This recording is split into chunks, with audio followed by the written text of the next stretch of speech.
Bagaimana cara minum yang baik yang Allah inginkan? Diajarkan oleh Nabi SAW, idza quddimat ta'am, jika hidangan itu ditampilkan, perhatikan kalimatnya, khudh biyaminika ma yalik, ambil dengan tangan kananmu.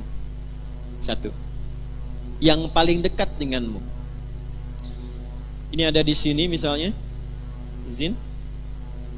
Kemudian di sisi lain ada minuman yang agak jauh. Yang diinginkan oleh Allah, contoh lewat Nabi, ambil yang paling dekat dengan tangan kananmu. Ketika ibu meminum seperti ini, diambil yang paling dekat dengan tangan kanan, dalam rangka menaati Allah lewat petunjuk Rasulullah, itu sudah masuk kategori ihsan. Selanjutnya, samillaha au qulu bismillahirrahmanirrahim. Sebelum diminum, ucapkan dulu bismillahirrahmanirrahim.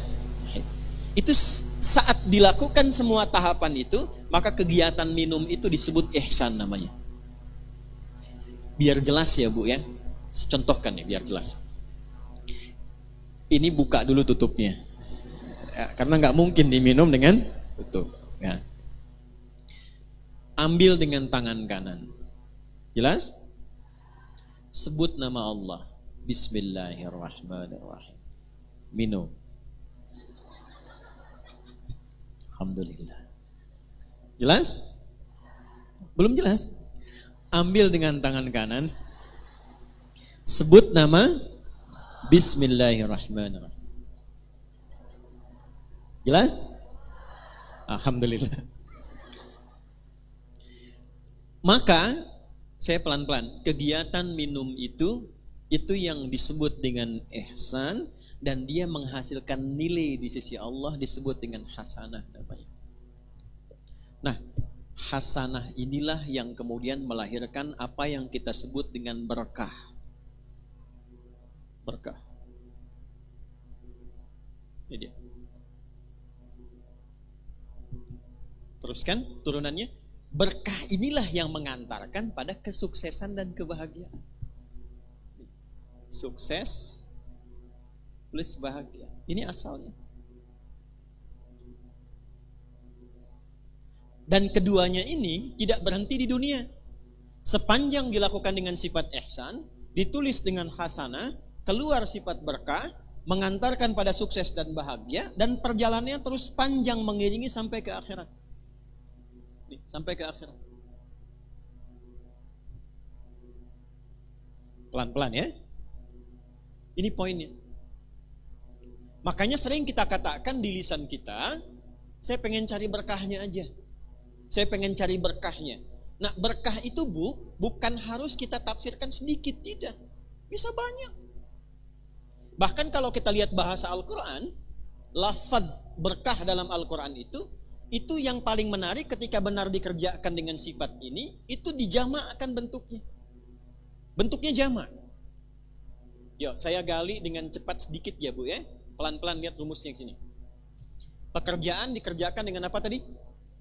Nah, rumus untuk menjadi ihsan itu rumusnya 2, iman plus takwa. Iman plus takwa sama dengan ihsan. Karena itu sering kita diminta dalam Al-Quran, tingkatkan takwamu, tingkatkan takwamu. Pernah dengar nggak kalimat itu? Ya, tingkatkan takwamu. Dan kalimat takwa itu seringkali dibuka dengan iman atau disandingkan dengan iman. Ali Imran ayat 102, ya ayyuhalladzina amanu taqullaha haqqa tuqatih. Iman dan takwa, iman dan takwa. Kenapa kita diminta beriman dan bertakwa? Supaya muncul karakter ihsan. Kenapa bisa menjadi ihsan? Supaya mendapatkan hasanah. Kenapa hasanah penting? Supaya meraih berkah. Kenapa berkah penting? Supaya harapan kita terkabulkan. Semua pekerjaannya sukses, hasilnya membahagiakan. Dan jaminannya bukan cuma di dunia, akan wafatnya juga diberikan kedamaian. Di alam kuburnya diberikan keberkahan. Di akhiratnya dibuka keberkahan. Jadi kalau sudah muncul iman takwa, lahir ihsan, itu keberkahan dibuka di langit dan di bumi. Saya ulangi, di langit dan dibuka, di langit dan di bumi itu dibuka. Ada di Quran surah ke-7 ayat 96. Rumus ini ada di Quran surah ke-7 Al-A'raf ayat 96. Yuk kita lihat pelan-pelan. Walau anna ahlal qura, buka mushafnya, amanu, iman, wattaqau, taqwa, la fatahna alaihim barakatin, berkah, jamak sifatnya. Lihat ayatnya. La fatahna alaihim barakatin minas sama', langit dan bumi. Ada ayatnya? Quran surah 7 ayat 96. Walau anna ahlal qura amanu wattaqau la fatahna alaihim barakatin minas sama'i wal. Ada ayatnya? Okay. Sudah? Pelan-pelan. Jadi ketika ayat itu diturunkan kepada Rasulullah sallallahu alaihi wasallam, yang diinginkan bukan sekedar jadi bacaan. Kita baca dapat pahala insyaallah. Dapat pahala dan pahalanya pun disebut hasanah. Tapi kalau kita amalkan isinya, nah amalan itulah yang menjadikan kita mampu meraih keberkahan, sehingga keberkahan ini mengiringi kesuksesan dan kebahagiaan yang kita harapkan dalam berkehidupan di dunia. Jadi kalau ayat rumah tangga dibawa ke rumah tangga, dipraktekkan dengan sifat ihsan.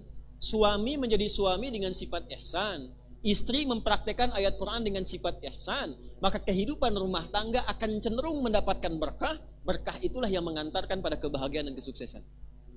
Itu dibawa pulang sampai ke akhirat.